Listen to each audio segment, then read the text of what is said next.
일본의 바람.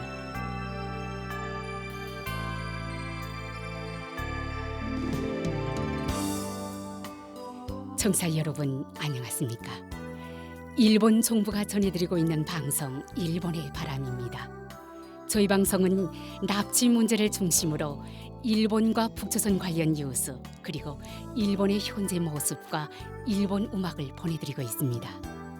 아시다시피 일본과 북조선 사이에는 일본인 납치 문제가 여전히 해결되지 않은 현안으로 남아 있습니다. 북조선에 의해 납치된 일본인 가운데 5명은 돌아왔지만 그 밖에 많은 피해자들은 생사 여부조차 모르는 채 아직까지 고향으로 돌아오지 못하고 있습니다. 일본 정부는 북조선 측에 모든 피해자들의 안전을 확보하고 그들을 즉각 귀국시킬 것을 강력히 요구하고 있습니다. 일본과 북조선은 이웃에 있음에도 불구하고 아직까지 공식적으로 외교 관계를 맺지 못하고 있습니다. 일본 정부는 불행했던 과거를 청산하고 납치 문제를 비롯한 여러 현안들을 해결해 국교 정상화를 실현시킬 방침입니다. 그래서 저희 방송에서는 일본과 북조선 사이에 가로놓여 있는 가장 중요한 과제인 일본인 납치 문제를 중심으로 다루고 있습니다. 그럼 오늘도 마지막까지 함께 해주시기 바랍니다. 먼저 일본의 바람 뉴스입니다.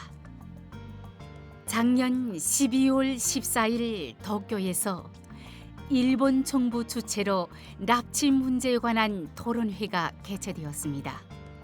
이 토론회는 매년 12월 10일부터 16일까지 북조선 인권 침해 문제 계몽 주간 행사의 일환으로 개최되고 있으며 토론회에서는 중학생, 고등학생의 납치 문제에 관한 장문대회 시상식도 개최되었습니다.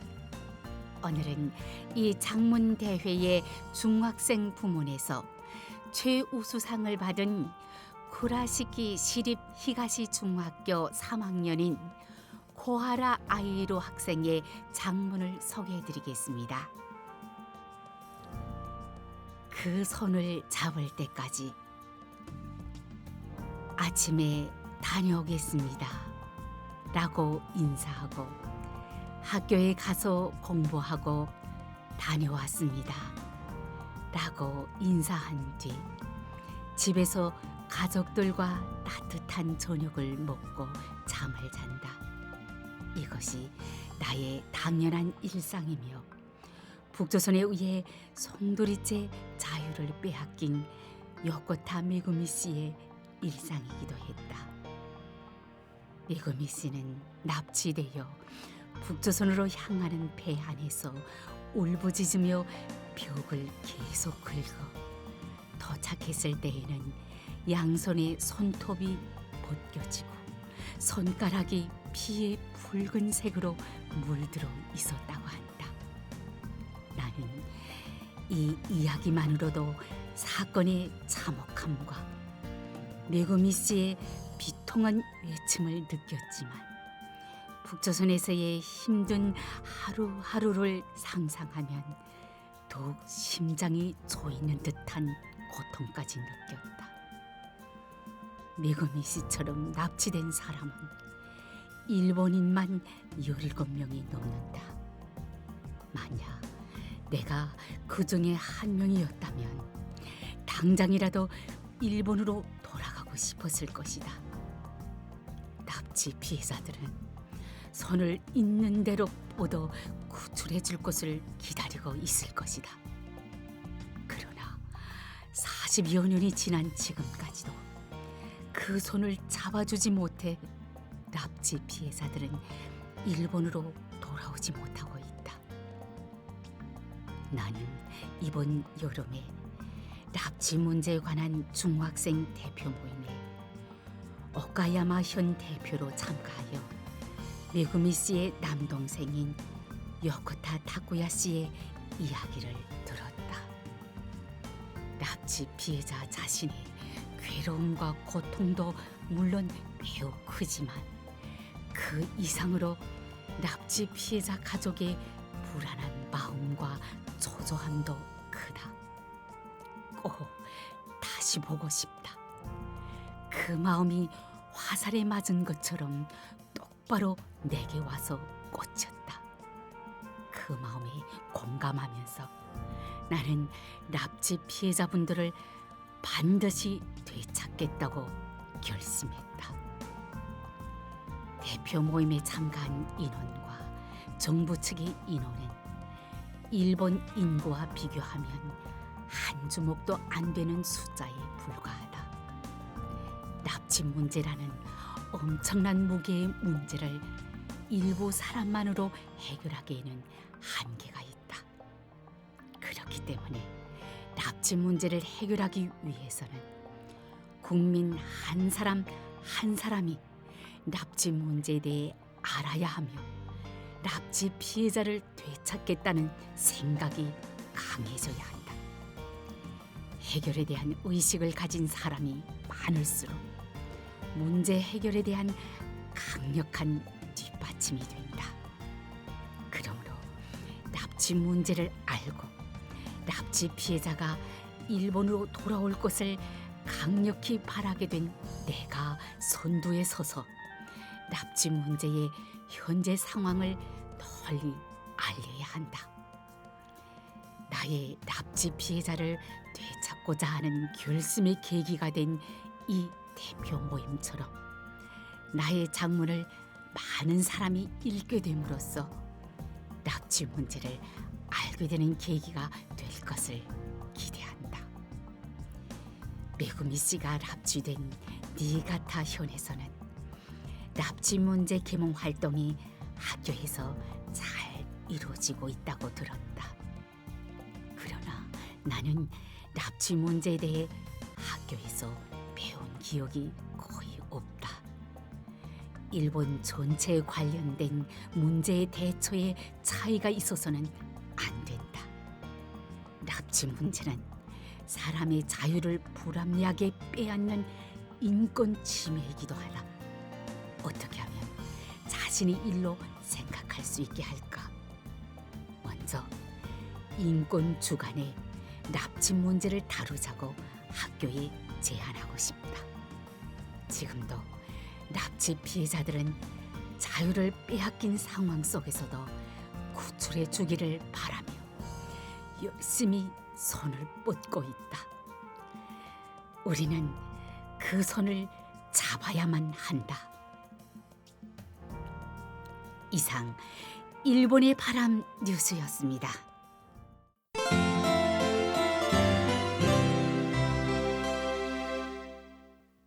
이어서 일본에 살고 있는 북조선 출신인의 일본 문화 소개 코너를 보내드립니다. 북조선의 청취자 여러분, 안녕하십니까? 북조선의 북부에서는 아직도 영하 10도의 기온으로 북조선 전 지역이 추운 날씨가 계속되고 있다는 뉴스를 보았습니다. 그런 추운 날씨 속에서 생활하는 것은 많은 어려움이 있으리라 생각합니다. 오늘의 일본 문화 소개 코너에서는 일본의 전통 문화인 히나 마츠리에 대하여 소개하려고 합니다. 북조선의 청취자 여러분, 일본에는 계절마다 열리는 다양한 마츠리가 있습니다. 마츠리는 조선어로 축제를 의미하는 단어로 이 단어는 바치다라는 의미를 담고 있으며 원래 신에게 제물을 바치는 의식을 나타내는 말에서 비롯되었다고 합니다.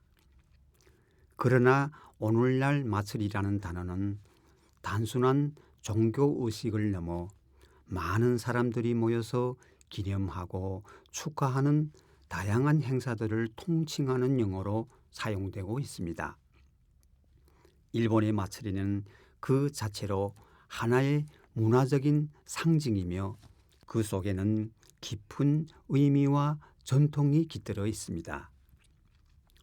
일본의 마츠리 중 하나로 매년 3월 3일에 열리는 여자 어린이들의 축제인 히나 마츠리가 있습니다. 히나 마츠리는 모모노세쿠라고도 불리며 이는 복숭아 꽃이 피는 시기와 맞물려 열리는 전통적인 행사입니다. 희나 마츠리 기원에 대해서는 고대 중국에서는 3월에 물로 몸을 깨끗이 씻고 액을 쫓는 축제가 있었으며 그것이 일본에 전해져 일본에 예로부터 있던 인형에 액을 옮기는 풍습과 결합되어 희나 마츠리 원형이 탄생했다고 합니다. 그 후 일본에서 희나 인형이라고 하는 전통적인 일본 귀족 의상을 입힌 작은 인형을 장식하는 희나 마츠리로 정착하게 되었습니다.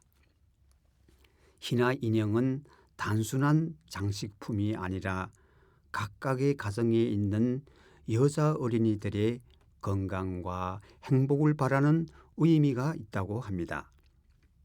또한 희나 인형을 장식한 희나단 위에는 복숭아 꽃이 놓여지며 이것은 나쁜 운을 막는다는 의미가 있습니다. 한편 희나 인형을 오랫동안 두면 여자아이의 결혼이 늦어진다는 믿음이 있고 또한 인형에 옮긴 액이나 재앙이 여자아이에게 돌아가지 않도록 하려는 생각에서 일본에서는 3월 3일 희나 마츠리 후에 희나 인형을 가능한 빨리 치우는 풍습도 있습니다. 그리고 희나 인형이 낡거나 상했을 때나 이사를 하여 집에 적절한 장소가 없을 때에는 인형을 처분하기도 합니다만 그때 처분하는 방법도 매우 중요하게 여겨집니다.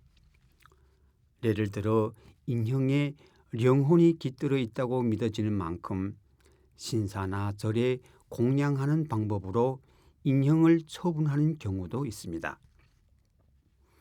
희나 마츠리에서 또 하나 중요한 것은 요리입니다.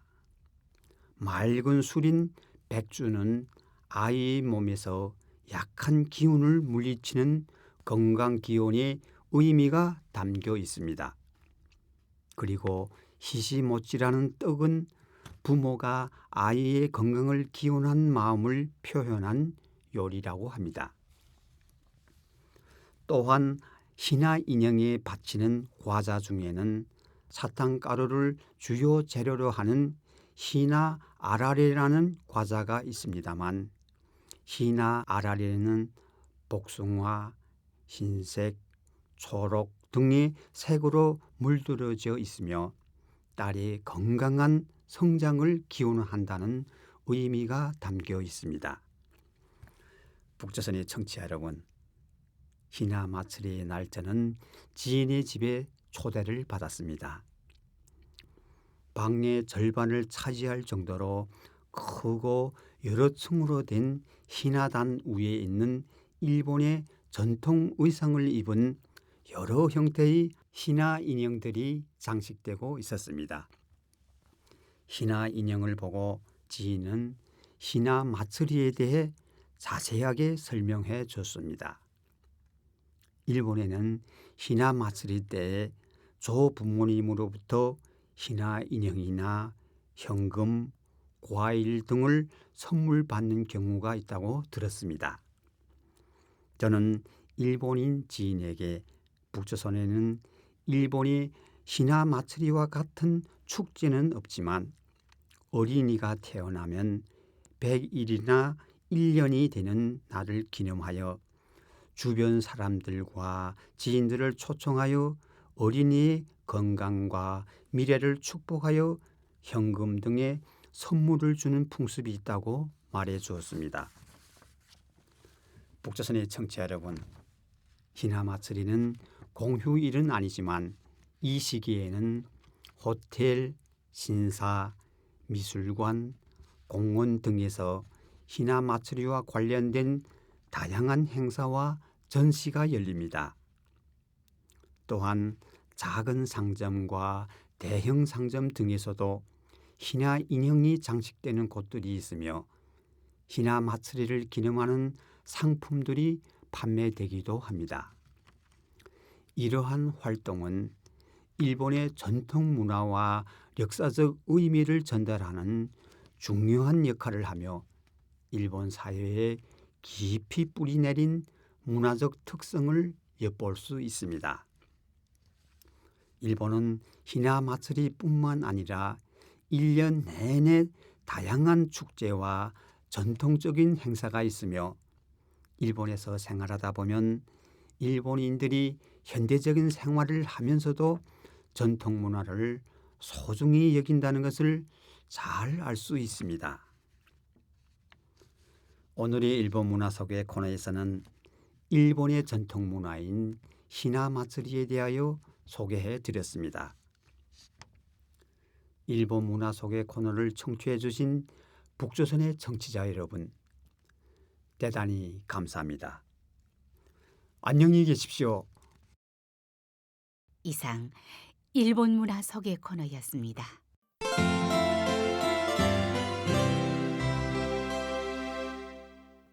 다음은 이번 주의 한 곡입니다. 이번 주는 1997년 히트곡 르코풀의 양지의 시, 그리고 1991년의 히트곡 마키하라 노리위키의 어느 때라도 두 곡을 보내드립니다. 그럼 들어보시기 바랍니다. 실제 단파 라디오 방송에서는 이 시간에 음악을 보내드리고 있으나 이 인터넷판에서는 저작권 문제로 음악 연주를 생략하겠습니다. 양해해 주시기 바랍니다. 르코풀의 양지의 시, 마키하라 노리유기의 어느 때라도 두 곡을 보내드렸습니다.